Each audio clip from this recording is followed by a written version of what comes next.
Welcome to a new series, and this series is going to be concentrating on something very close to my heart, the craziest and the most unbelievably amazing chess moves of all time.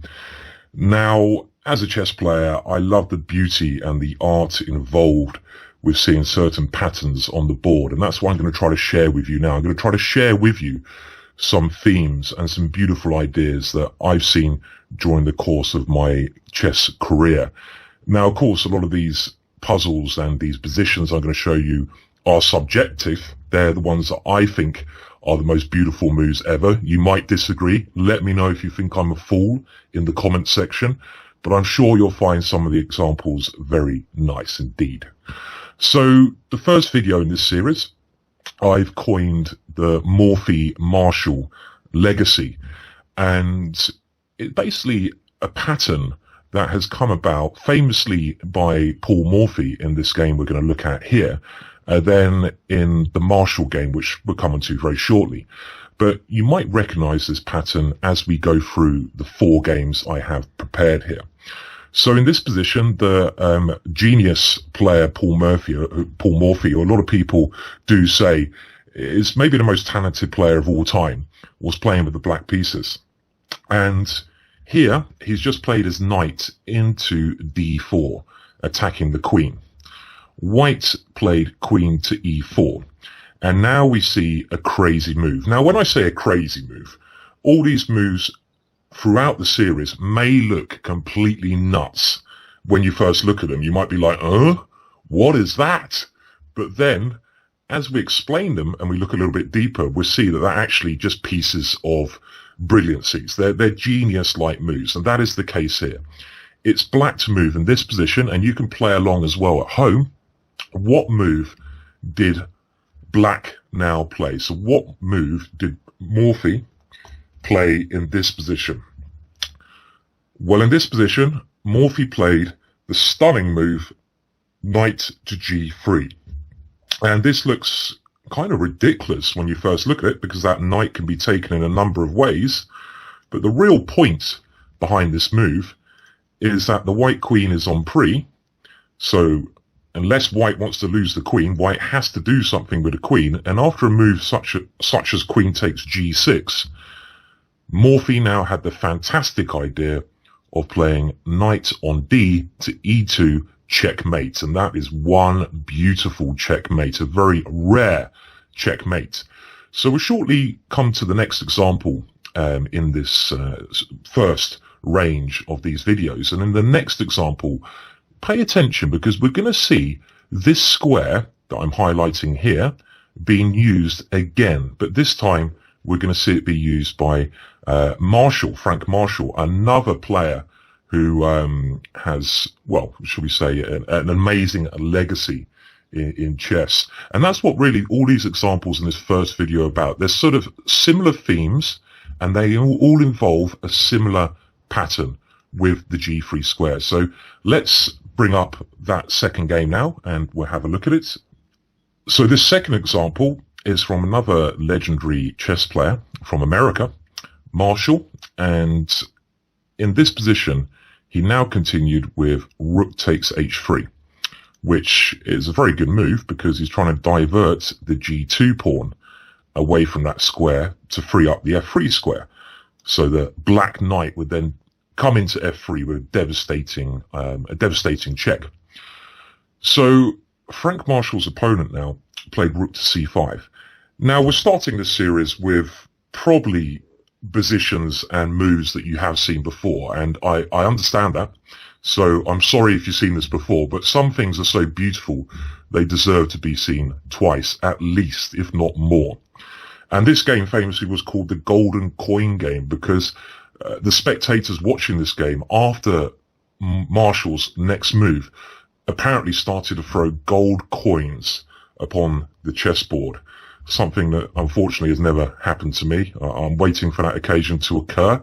I'm waiting for I don't know, I'll be happy with some pound notes rather than gold coins, but, you know, whatever you want to throw, if you ever see me play, just throw those coins on the board. Only if I deserve it, of course. And here, Marshall now played the fantastic move, queen to g3, an absolute stunner for white. I mean, this must have taken him by complete shock. And yet again, like the Morphy game, we see this square being used.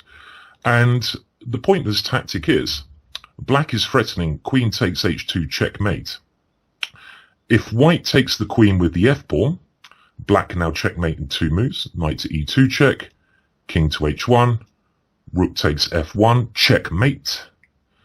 And if white takes with the h-pawn, knight to e2 is actually a version of the Anastasia checkmate, if you saw my previous videos on that. And there's nothing here that white can do after this fantastic move. If queen takes, we have knight to e2 check, king to h1, and knight takes g3 check, when that knight is actually, it can't be touched, so of course black will go on to win the game. So this move, queen g3, is another fantastic example of this Morphy Marshall legacy. But now I want to move on to the next example, the third position we're going to look at, because this kind of pattern has occurred in a bit more recent years. And with the third example, which we're going to look at from the white point of view, is a game from another legend of chess. So I just picked some of these legendary players, and we have Alexander Alekhine, former world champion, going a little bit more into the future. And maybe he was aware of this Marshall and Morphy game. This is one thing to improve as a player. You know, if you know your classical games and you know patterns from, from ancient years, you can put them into practice in your own games.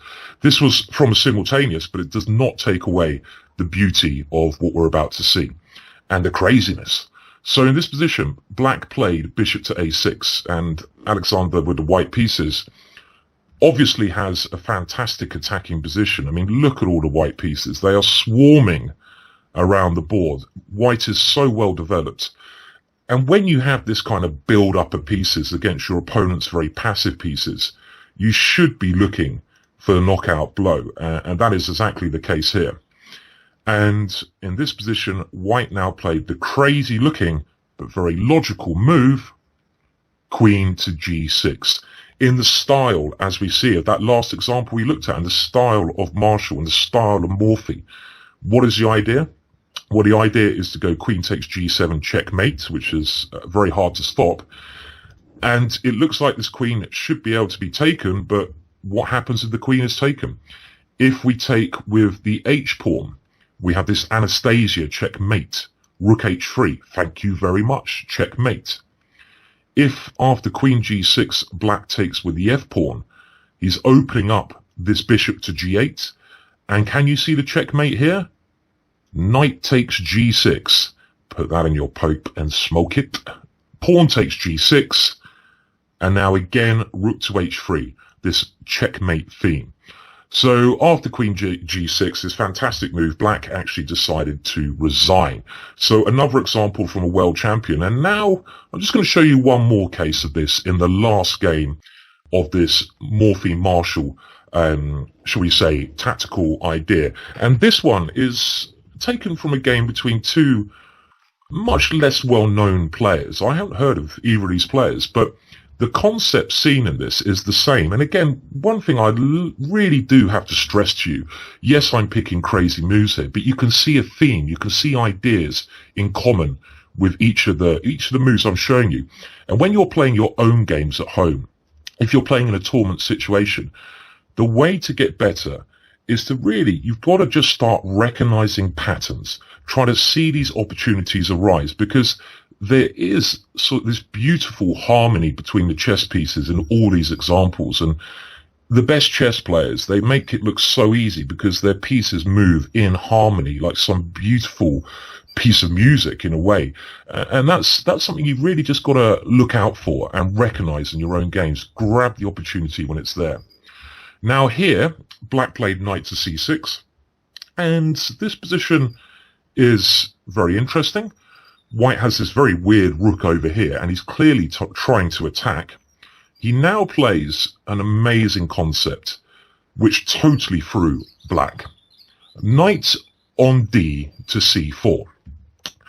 Now, this looks like madness. What on earth does this move achieve? You're putting the knight under attack from the pawn. Well, we'll shortly see what it achieves, and it achieves a big bang. Now, a little question here, which I'm going to leave you to go over at home, and you can maybe talk about it in the comments below. Black can actually defend this position with a very clever move here, and I'm going to just let you have a think about that at home. But in this case, Black was so amazed by this move that he thought, what are you doing? I'm going to grab that piece. Thank you very much. It is Christmas time. I'm going to grab your pieces. Now, can you see the idea that White had was behind this move? Because clearly White, if he loses a piece or nothing, he's going to lose the game. But he had a brilliant idea. And yet again, it's to do with that square that we saw in the last 3 examples. Yet again, it's to do with the weakened king. Yet again, it involves this rook. And in this case, the bishop on f1 plays a very important part in this beautiful sequence of moves. So, pause the video if you need to now, but what was Fox's brilliant idea? Very sly fox, this guy.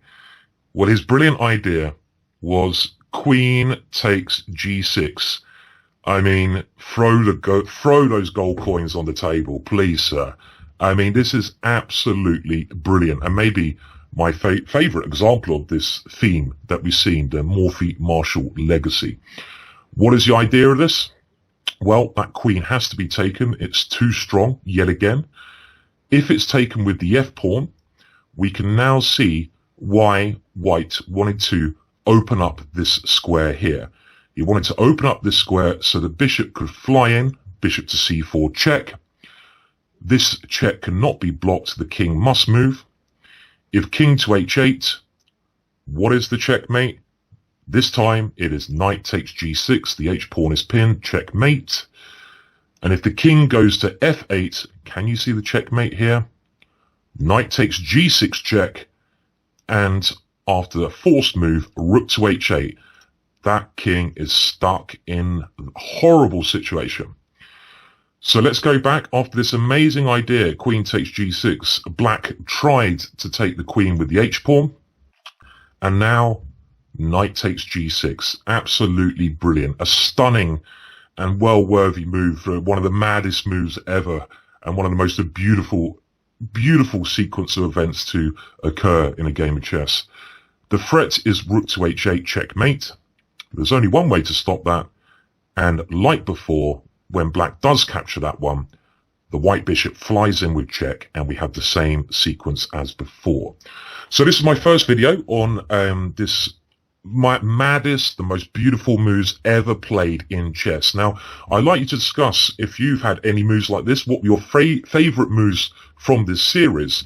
Also, if you think I've left anything out, then do tell me, but do stay tuned. I've got another 4 videos, at least, in this series of my pick of the most fantastic, beautiful, artistic chess moves of all time. Hope you enjoyed this. Leave your comments below. I'll be back again with some more videos very soon.